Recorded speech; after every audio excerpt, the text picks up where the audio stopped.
త్రోవ తప్పి ఏకముగా పనికి మారిన వారయ్యారు. ఎన్ని లేఖనాల్లో మనం ఒప్పుకోకపోయినా ఇలాగ రాయబడి ఉంది. ప్రియ సహోదరి, అయితే దేవుడు కృపామయుడు గనుక, ప్రేమామయుడు గనుక కాలం సంపూర్ణమైనప్పుడు తన ప్రియకుమారుడు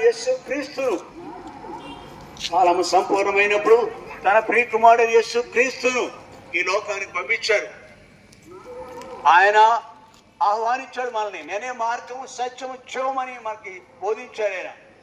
ఆ సత్యము తెలుసుకున్నా నేను ఇక్కడ నిలిచి ఉన్నా, మీ మధ్య నిలిచి ఉన్నా. మేము ఆయన ఎరిగినాం. ఆయన నా నిమిత్తమే, మన నిమిత్తమే ఆయన తను తగ్గించుకున్నాడు. శిరోమానం పొందినంతగా, శాపగ్రస్తమైన శిరోమానం పొందినంతగా ఆయన తగ్గించుకున్నాడు.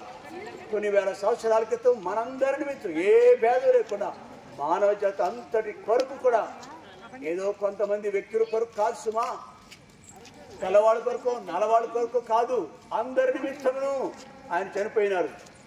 ఆ సత్యం ఎరిగి ఆయన విశ్వసించినాం. మన పాపలు మనం ఒప్పుకునేలా నమ్మదగిన వాడు నీతివంతుడు గనుక ఆయన మన పాపలు క్షమించి సమస్త దుర్నీతులని మన పవిత్రులుగా చేయనని చెప్పబడిన లేఖన ప్రకారం ఆయన విశ్వసించాను. నా పాపలు క్షమింపబడ్డవి. నేను ఆయన కుమారుడుగా కాగా అందరైతే ఆయన నామందు విశ్వసిస్తారు, అనగా ఆయన నామందు విశ్వసించిన వారందరికీ ఆయన పిల్లలవుటకి, ఆయన కుమారులు అవుటకి అధికారం ఇచ్చాడు. ఆ లేఖనాన్ని స్వతంత్రించుకుని ఆయన బిడ్డగా జీవిస్తున్నాను.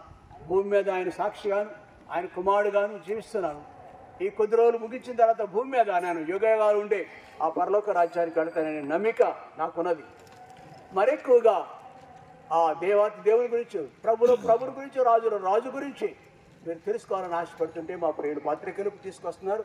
అన్యదా భావించక, తరతమయ్యంచగా దయతో ఆ యొక్క పత్రికలు తీసుకోండి, చదవండి.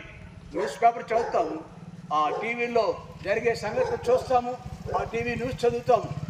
అలాగే ఈ పత్రిక కూడా చదవండి. ఒక just for a moment please go through the pamphlet, small pamphlet. ఆ విధంగా ఆ వినుడి ద్వారా విశ్వాసం, చదువు ద్వారా ధన్యత మనం కలిగి ఉంటాం. దయతో మీ కొరకు ప్రార్థన